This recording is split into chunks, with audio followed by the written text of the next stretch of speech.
শারীরিক মেলামেশা শেষে আয়েশার বুকের উপর থেকে নেমে এক গ্লাস পানি খেয়ে আয়েশার বুকে মাথা রেখে সুলেমান বলল, চলো আজ রাতেই আমরা সেই ভালোবাসার বীজ বপন করি, যে বীজ অঙ্কুরিত হয়ে তোমাকে মাতৃত্বের স্বাদ দেবে। সদ্য প্রাপ্তবয়স্ক মেয়েদের দেহ ভোগ করে অমাবস্যার রাতে সেই মেয়েদের নগ্ন অবস্থায় গভীর অরণ্যে গাছের সাথে বেঁধে বিষাক্ত তীর ছুঁড়ে একে একে হত্যা করে অত্যাচারী রাজা লুইস। তারপর তাদের শরীরের রক্ত দিয়ে গোসল শেষে মেয়েদের নিষ্প্রাণ দেহগুলো সেই গভীর অরণ্যে মাটি চাপা দেওয়া হয়, আর যেখানে যেখানে মাটি চাপা দেওয়া হয় সেখানে একটি করে গোলাপের গাছ রোপণ করা হয়। এখানের গোলাপ গাছে ফুল ফোটে, কিন্তু তার রং কালো। এই ফুলে কখনো ভ্রমর প্রজাতি অথবা মৌমাছি বসে না। শোনা যায় এই কালো গোলাপের মধু ভয়ঙ্কর বিষাক্ত, এবং রাজা লুইস লোকজন দিয়ে এই ফুল সংগ্রহ করায়। তারপর এই কালো গোলাপ ছেঁচে এর রস বের করে সেই রস প্রতিটি তীরের ডগায় মাখিয়ে নেয়। এই রস এতটাই বিষাক্ত যে তীর কারো শরীরে ঢোকার সঙ্গে সঙ্গে হৃৎপিণ্ড বিকল হয়ে মৃত্যু অনিবার্য। এই বনের ঠিক একইখানে কেবলমাত্র গোলাপ গাছগুলো ছাড়া অন্য সব গাছ, ঘাসপাতা, লতা সবই মৃতপ্রায়। নেই কোনো পাখির কলকাকলি, সারাক্ষণ মৃত্যুপুরীর থমথমে নিস্তব্ধতা।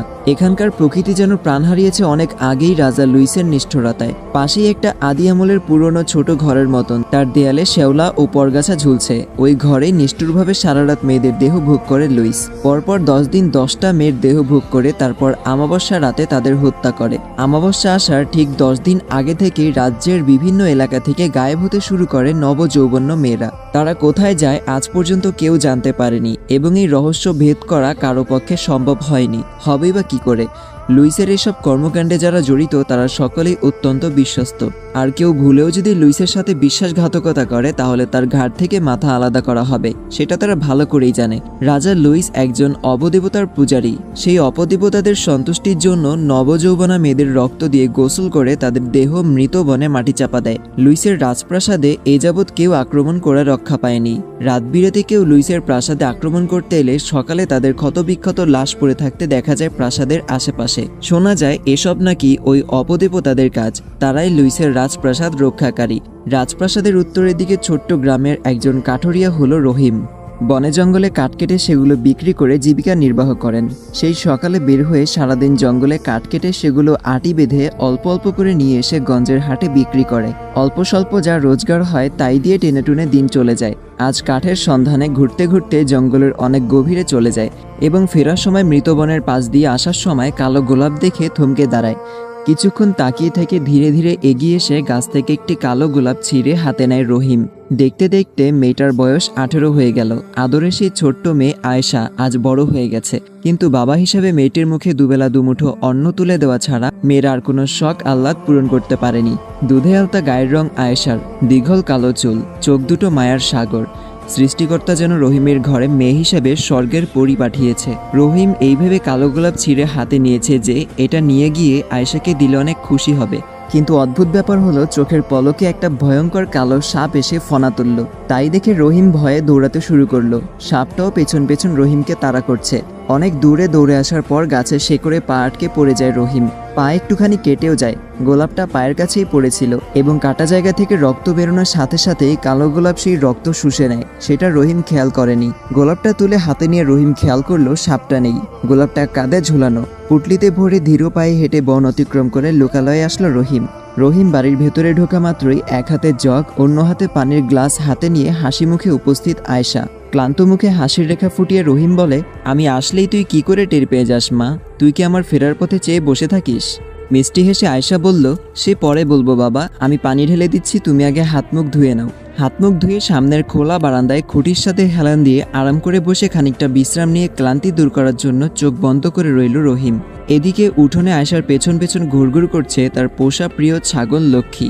আয়েশার খোপায় গোজা বেলি ফুলটা হঠাৎ পড়ে যেতে যেতে একটা প্রজাপতিতে পরিণত হয়ে ছাগল লক্ষ্মীর সামনে উঠতে লাগলো, আর লক্ষ্মী তাকে ধরার জন্য পেছন পেছন ছুটতে লাগলো। আয়েশা খপ করে প্রজাপতিটা ধরে ফিসফিস করে বলল, মায়াপরি, এখন দুষ্টুমি করার সময় নয়, বাবা বিশ্রাম নিচ্ছে তো। হাতের মধ্যেই প্রজাপতি আবার ফুলে পরিণত হয়ে গেল। ফুলটা খোপায় গুজে ঘরে গিয়ে একটা বাটিতে করে মুড়ি এবং 1 গ্লাস পানি এনে বাবার সামনে রাখলো আয়েশা। মুড়ি খেয়ে রহিম পুটলি থেকে কালো গোলাপটা বের করে হাসি মুখে আয়েশার হাতে দিয়ে বলল, গোলাপটা ভীষণ সুন্দর তাই না মা? এরকম আগে কোনোদিন দেখেছিস? গোলাপ হাতে নিতেই আয়েশার শরীরের সমস্ত লোম কাটা দিয়ে উঠল। আয়েশার খোপায় গোজা ফুলটা আচানক প্রজাপতি হয়ে উড়ে গেল, আর ছাগল লক্ষ্মী হঠাৎ কেমন অদ্ভুত আচরণ করতে শুরু করলো। এদিকে অত্যাচারী রাজার সদ্য তুলে আনা একটি মেয়েকে বিবস্ত্র করে তার দেহে ঝাঁপিয়ে পড়ে। দেহভোগ শুরু করতেই হঠাৎ থেমে গেল। অশুভ শক্তির বদৌলতেই বুঝতে পারল কালো গোলাপ অন্য কারো হাতে পড়েছে। একটা চাকু দিয়ে নিজের আঙুল কেটে রক্ত বের করে ছোট্ট একটা পুরনো আমলের আয়নায় 2 ফোঁটা রক্ত ফেলতে আয়নায় আয়েশার মুখটা ভেসে উঠল। আয়েশার চেহারা দেখে রাজা লুইস মনে মনে ভাবল, একটা মেয়ের হাতেই যখন এতটা চিন্তার কিছু নেই। কিন্তু রাজার মন আয়েশার সৌন্দর্যে আটকে গেল। রাজার সঙ্গে সঙ্গে তার সেনা সদস্য ডেকে আয়েশাকে খুঁজে বের করার হুকুম দিল। এদিকে আয়েশার বাবা রহিম বিশ্রাম শেষে উঠে বাড়ির বাইরে চলে গেল, হয়তো কোনো কাজে। আয়েশার হাতে কালো গোলাপ, আর তাই দেখে ছাগল লক্ষ্মী ছটফট করছে অবিরাম। বোবা প্রাণী নাকি টের পেয়ে যায়, হয়তো সেই কারণেই লক্ষ্মী ওরকম করছে। হঠাৎ দৌড়ে এসে লাফিয়ে উঠে আয়েশার হাত থেকে গোলাপটা কামড়ে মুখে নিয়ে চাবাতে লাগলো লক্ষ্মী। একটু পরেই লক্ষ্মী মাটিতে লুটিয়ে পড়ে নিস্তেজ হয়ে গেল। আয়েশা হাঁটু গেড়ে বসে লক্ষ্মীর মাথা কোলে নিয়ে হাহাকার করে উঠল। লক্ষ্মী নিস্তেজ, প্রাণহীন। আয়েশার বুঝতে বাকি নেই ওই কালো গোলাপ ভয়ঙ্কর এবং রহস্যময়। আয়েশার বাবা ফিরে আসার আগেই আয়েশা তার ছাগল লক্ষ্মীর মৃতদেহ বাগানে এনে মাটি চাপা দিল। রাতে বিছানায় শুয়ে ঘুম নেই আয়েশার 2 চোখে। যেভাবেই হোক ওই কালো গোলাপের রহস্য উদ্ধার করতেই হবে। মধ্যরাত, চাঁদকে গ্রাস করে নিয়েছে রাক্ষসী কালো মেঘ। পৃথিবী নিকষ কালো অন্ধকারে ঢাকা পড়েছে। কেমন এক অস্থিরতায় বিছানার এপাশ ওপাশ করতে লাগলো আয়েশা। হঠাৎ আয়েশার ঘাড়ে কারো গরম নিঃশ্বাস অনুভব হতেই আয়েশা তুড়ি বাজালো। সঙ্গে সঙ্গে বালিশের পাশে রাখা বেলি ফুলটা জ্বলন্ত প্রজাপতি হয়ে আলো ছড়িয়ে রুম আলোকিত করে ফেলল। সেই আলোতে আয়েশা দেখল খাটের পাশে হাসি মুখে দাঁড়িয়ে আছে তার স্বামী সুলেমান। আয়েশা ভীষণ অবাক। এই রাজ্যে রাজা লুইসের একটা নিয়ম আছে, প্রাপ্তবয়স্ক মেয়েদের বিয়ে দেবার আগে অবশ্যই তার অনুমতি নিতে হবে। যদি মেয়ে সুন্দরী হয় তাহলে অত্যাচারী লোভী লুইস সেই মেয়েকে এক রাত তার কাছে রেখে দেহভোগ করে তারপর ফেরত পাঠায়। এসব থেকে বাঁচতে আয়েশার বাবা 2 বছর আগেই গোপনে সুলতানের সাথে আয়েশার বিয়ে দিয়ে দেয়। তখন আয়েশা 16 বছরের ছিল। বিয়ের দিনই সুলেমান চলে যায় পাশের রাজ্যে যুদ্ধের কৌশল রপ্ত করতে, আর ফিরল এই 2 বছর পরে। এখন আয়েশা প্রাপ্তবয়স্ক। সুলেমান একটা বেলি ফুলের মালা বের করে আয়েশার গলায় পরিয়ে দিল। লজ্জায় আয়েশার ফর্সা মুখটা লাল হয়ে গেল। আয়েশাকে টেনে তুলে বুকে জড়িয়ে রাখলো কিছুক্ষণ। আয়েশার হার্টবিট স্পষ্ট অনুভব করছে সুলেমান। পাজাকোলা করে আয়েশাকে কোলে তুলে চোখে চোখ রেখে সুলেমান বলল, দীর্ঘ প্রতীক্ষা শেষে সফল হয়ে আমি আমার মনমহলের রানীর দরবারে ফিরে এসেছি। আজ এই রাত আমার জীবনের শ্রেষ্ঠ রাত। আমি আমার প্রিয়তমার স্পর্শে ঘুমকে বিদায় জানালাম। এই রাত একান্ত আমাদের কাছে আসার, ভালোবাসার। কেমন অন্যরকম এক ভালো লাগার অদ্ভুত উত্তেজনায় আয়েশার শরীর মৃদু কাঁপছে।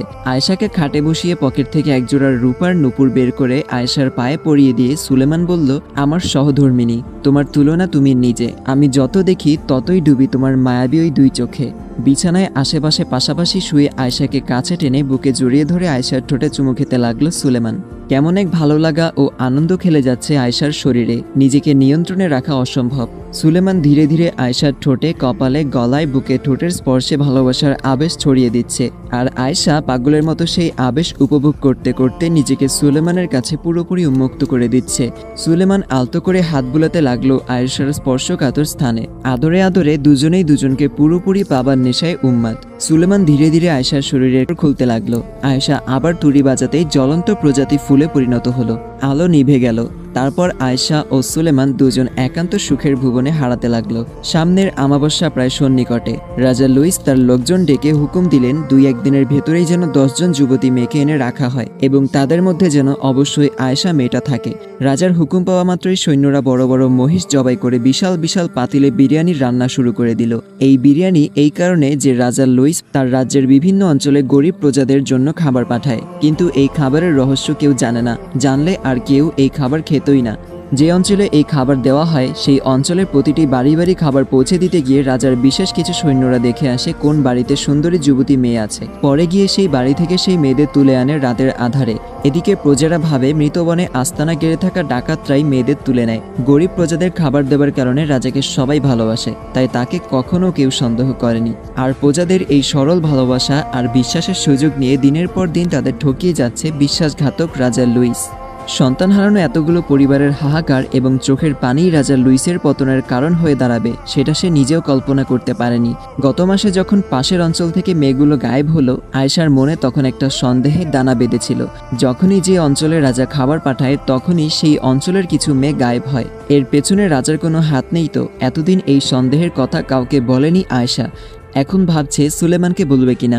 আসসালামু আলাইকুম এভরিওয়ান, আজকের পর্বটা এই পর্যন্তই। দেখা হচ্ছে পরবর্তী ভিডিওতে। আর হ্যাঁ, ভিডিওটা ভালো লাগলে অবশ্যই লাইক করে দিবেন। পরবর্তী পার্ট রাত 9টায় আপলোড করা হবে। So take care, bye bye, আল্লাহ হাফেজ।